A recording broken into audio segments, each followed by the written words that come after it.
What's going on, backyarders? It's a Saturday morning, bright and early, and it's brew day. I have put a lot of time into researching different hops, and what I wanted was the absolute juiciest hops I can possibly get in terms of flavor. And so I've come up with a whole list of these hops. I ordered a recipe kit that I designed directly from Northern Brewer. I came up with my own ingredients. The ingredients are here. The strike water is heating up. It's almost time to brew.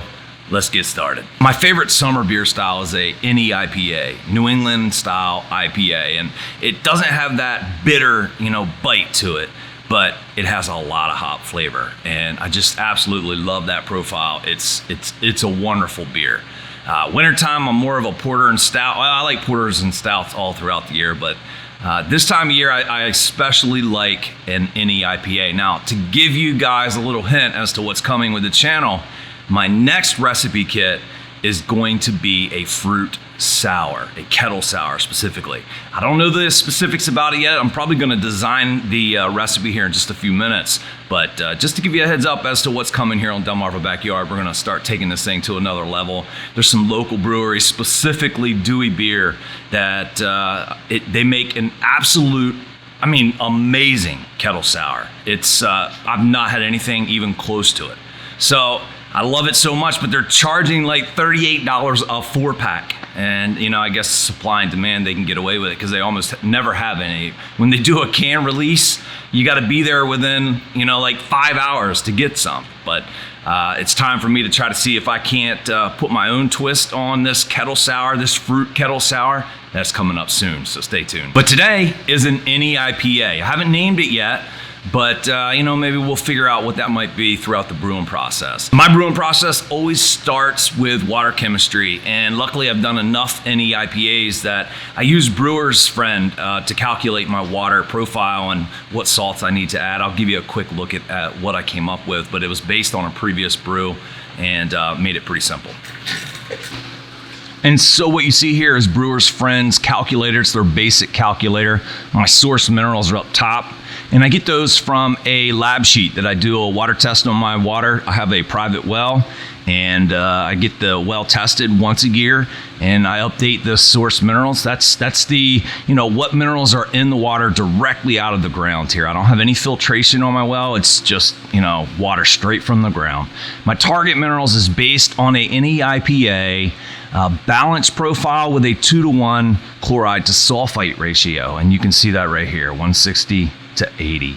And so what I do is now I need to get these numbers into green. So I come down here to my salts, and I just start adding different amounts of the different salts until I get this bottom row here in green. And it's a little hard to see on the computer through the camera, but right now they're all in green. So we're good to go. I'm gonna go ahead and add these amounts of those salts. I'll get those weighed up and we'll put them into strike water.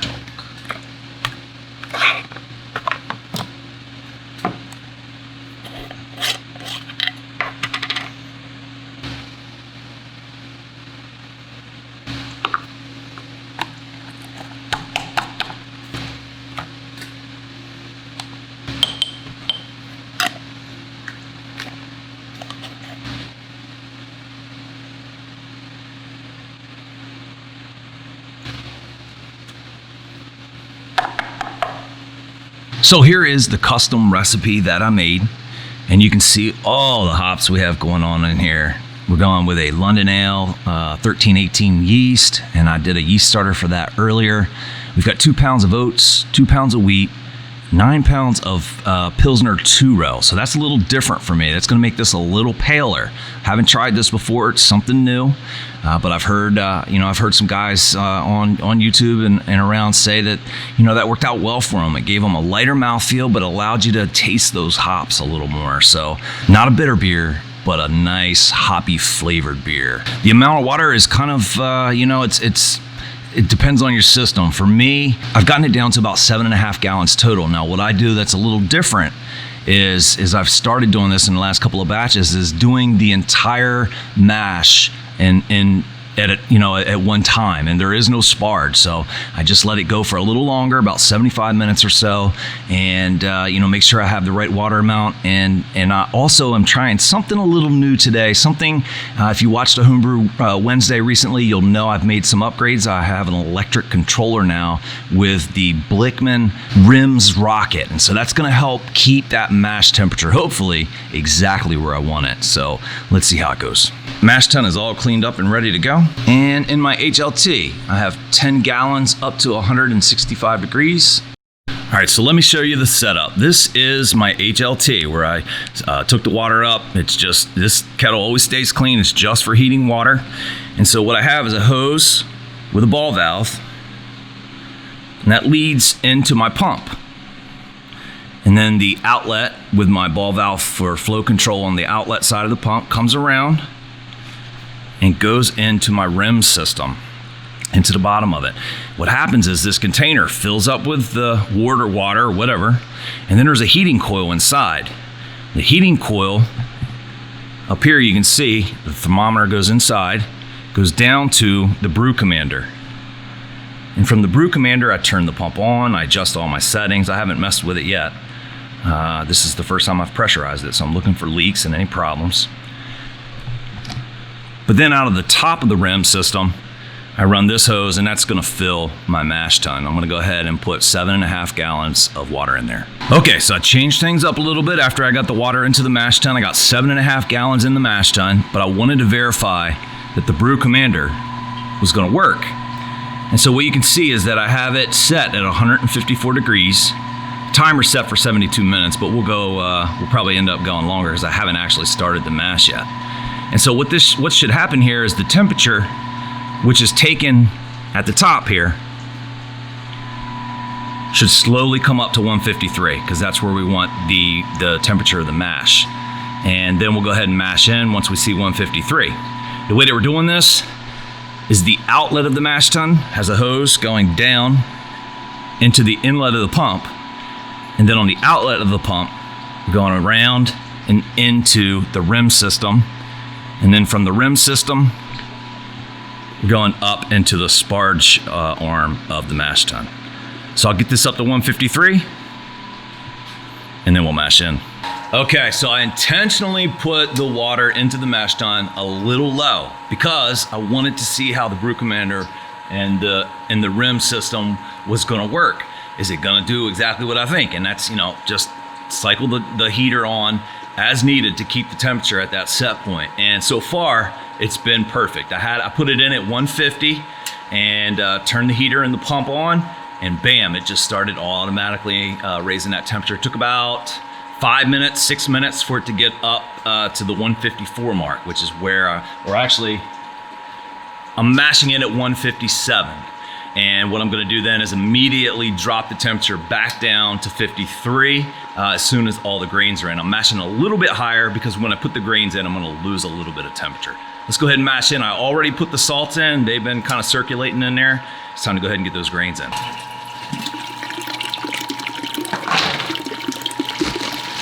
I am gonna turn the pump off for this.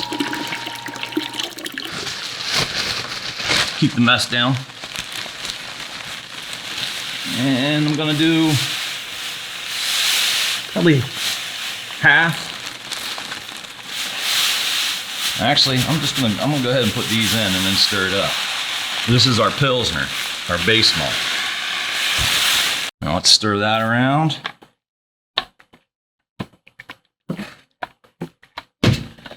Now here comes the magic behind the brew when it comes to any IPA, and that's your flaked oats and wheat.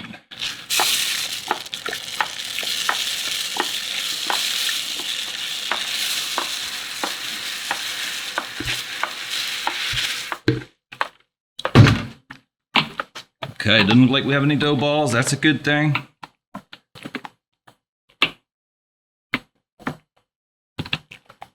Okay, that's that. Now what we're gonna do is put our sparge arm in here and hook that up right here. So that way when the water is coming out of the rim system, it's gonna go through the sparge arm, and it's gonna keep it from disturbing that grain bed. I'm gonna slow the flow down. So on the pump, I'm just gonna lower that ball valve to about there.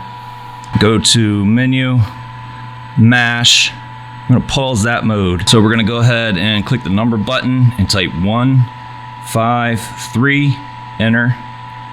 Time, 75 minutes. Home, actually we're gonna go back to that, mash, and play that. So that's going to come back to the home screen, 153. Now on power, I'm gonna take the power down.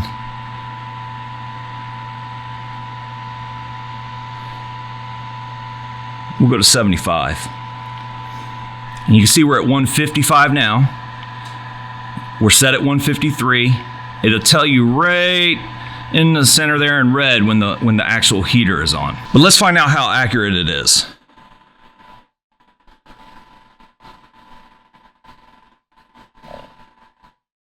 That's pretty accurate, guys. That's gonna be wonderful. Lid on, 75 minutes of mashing. Okay, so we've been moving right along and everything has went perfectly, which in the brewing world is absolutely amazing.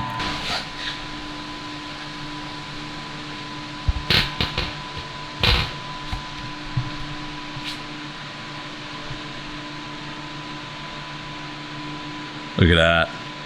Perfect. Now this is my pH meter, so we want to take the pH.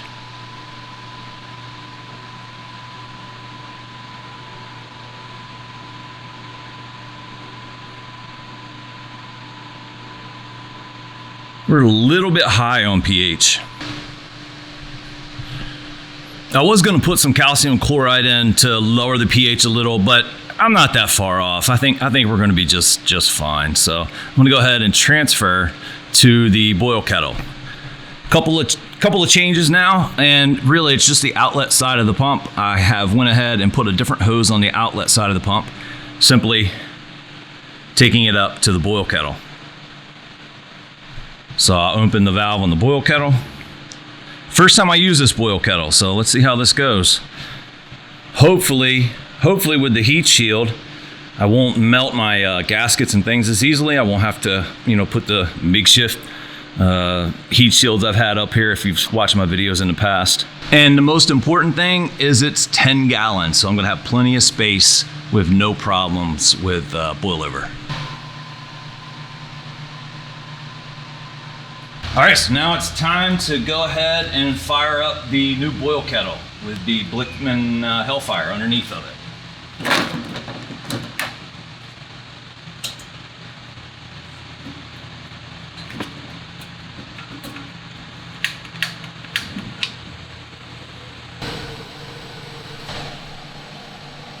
So in my HLT, I went ahead and mixed up about 8 gallons of cleaning water. So now I'll go ahead and start cleaning the mash tun while the boil is coming up to temperature.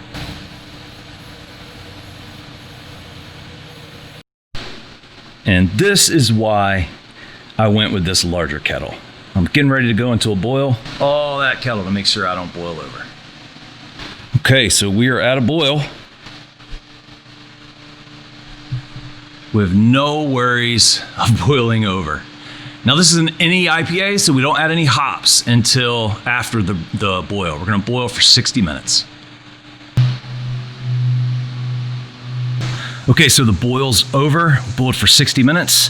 Now what I'm gonna do is I'm gonna start my fresh water, which is gonna go through the wort chiller, that copper coil that I have inside. And we're gonna bring the temperature of the beer down to about 180, and then we're gonna do our first hop addition.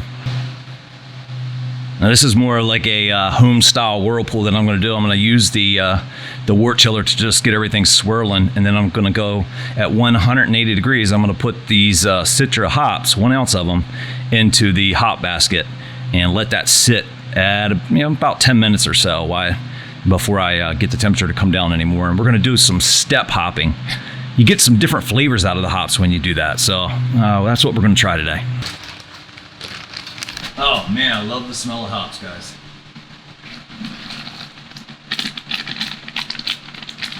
And so I'm gonna let that sit for about 10 minutes, and then I'll continue to take the temperature down, turn the wort chiller back on.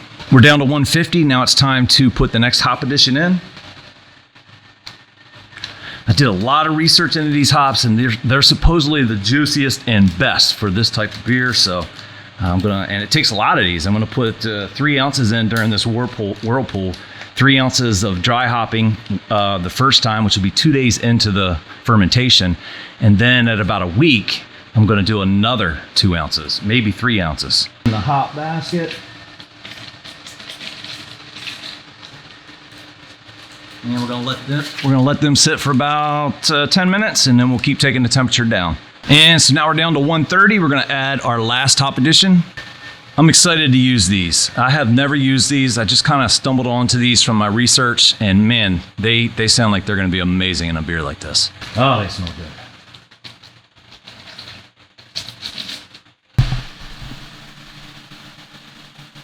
So the temperature's about to dive below 120, and that's when you start to really get into the danger zone of contamination. So you don't really want to add anything at this point.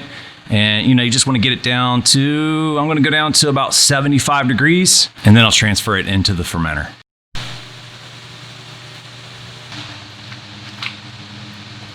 Okay, let's go ahead and oxygenate it. Take our lid off and put our hose in there. This is just straight oxygen. Give the yeast a nice healthy start.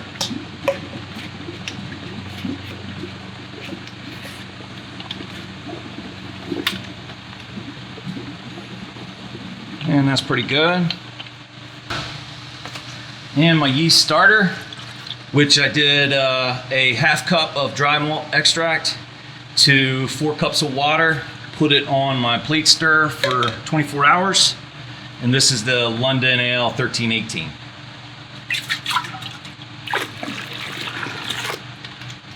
And we don't want this on here because that will mess the seal up. We want to put it right just down like that so I can add my hops, my dry hopping, and the hops stay in the basket while the flavor gets out. Put our top on.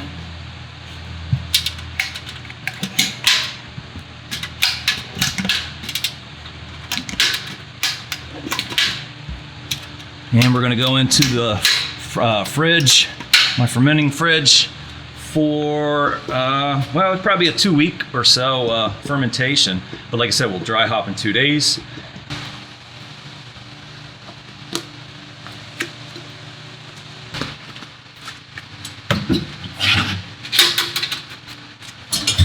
I'll take the probe, and there's a little thermal well right there. That way we get an accurate idea of what's going on inside the fermenter, which is really what mattered. A little lower than what I was hoping for. That might have something to do with no sparging, 1.052. So we're definitely a little low. I'm not sure what happened. Last couple of times I did the no sparge method, I was fine. So maybe it was the Pilsner. Something's off just a little bit, but we'll still have a great beer. It's the second day of fermentation, and now is the ideal time to go ahead and do some dry hopping. From what I hear, because the yeast is still active, but it's towards the latter end of the really high period of activity, which is like the first, say 24 to 36 hours or so. We're at about 48 hours. And so the yeast is just starting to kind of taper off just a little bit. It's still pretty active. I'll let you see the bubbler in a second. So I want to go ahead and I'm going to put 3 ounces of hops. I'm going to dry hop it. We're going to use Denali. That looks like a wonderful hop. I've never used cashmere, but I put some in originally in the whirlpool and I can't wait to put more in. And another one that I haven't, I have used Citra. Citra is a pretty common one. We're gonna go ahead and use that. You get those citrus tones when you use Citra. It says citrus, melon, gooseberry, passion fruit. It's great hop. Love it for dry hopping or anything, to be honest with you. It's just got a nice flavor to it. But we're gonna put all 3 of these in, 3 ounces. Now the question when it comes to dry hopping is how to do it so that you limit air. At this point, it's not as big a deal because the yeast is still active. It's putting off CO2. Whatever air gets in is going to be pushed out. It gets a little more important, if you're doing it a couple of more days from now when most of the yeast activity has ceased. Now, what I'm going to do is I've got my hop basket in a bucket of Star San, and it's sanitizing. And so what I'm going to do is pop the lid, quickly take the hop basket that's in there out, and put the one that I just sanitized with the hops that I'm getting ready to put in there back in, close it up real tight, and continue fermentation. It's a real crucial time to make sure that you don't have any contamination, and it's easy to do. So I've got my hop basket in some Star San, and Star San works really fast. So I mean, technically, I don't think you need only but seconds to really get it. My concern with this is that since it's a screen, there's a lot of places there that you got to be very thorough to make sure you get them sanitized.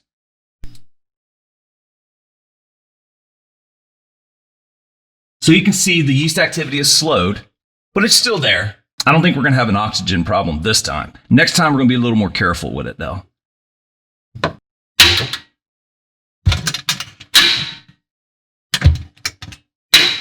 Put the lid up on the shelf here.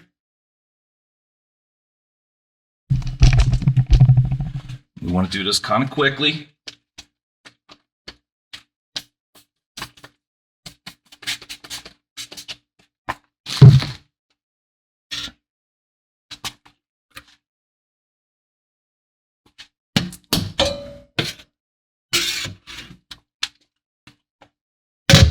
Reseal.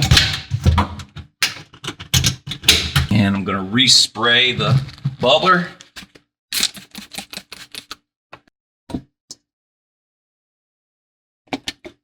Put a little more Star San in there.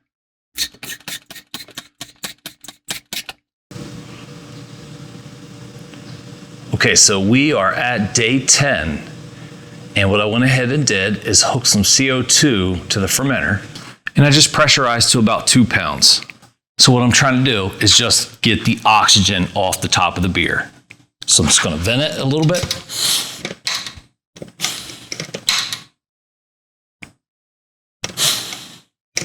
Okay. And now I think we're okay. We're going to go ahead and cut the CO2 off. And what I'm going to do is in here, I went ahead and took 2 pounds of lactose. And I brought it to a boil for just about 10 minutes. And then I added an ounce of liquid vanilla extract, one of the little bottles that you see. And had that at a boil for 10 minutes. So this is nice and safe to dump into the beer, and that's what we're going to do. We're going to open the lid to the beer.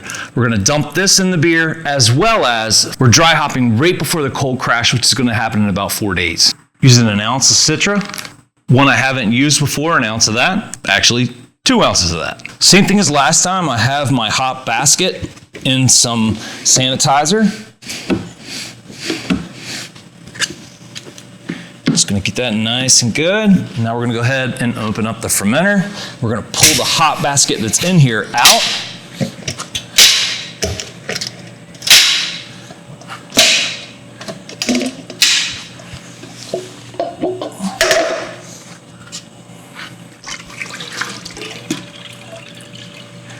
And put the sanitized in.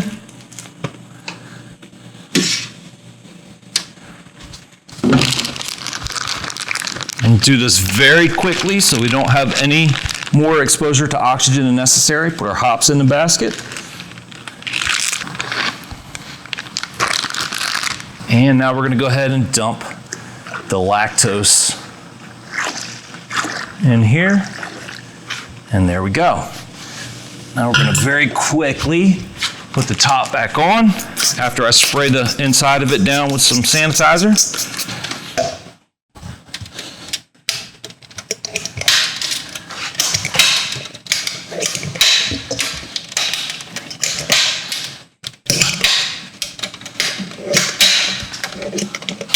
And now I'm going to repressurize it up to about 2 psi.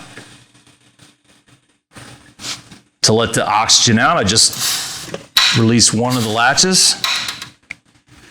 I'm actually going to give it more than 2. I'm going to take it up to about just under 4. Do that a couple times. So one of the big difference between, big brewers and professional brewing and home brewing is the ability to do that kind of stuff without exposing the beer to oxygen. Oxygen is a beer killer. It just really is. And you just got to be real smart with how you do things and try to limit that oxygen as much as possible. If you leave hops in too long, it can give you more of a bitter taste. And so it's going to be a little more bitter and less fruity, even though you didn't boil them. It's just some of the residual chemicals left over in the hops, they have a little bit of a bite. And so I don't want the color of the beer to be altered, and I don't want that bite. I want an all fruity, hoppy, tasting, not bitter beer.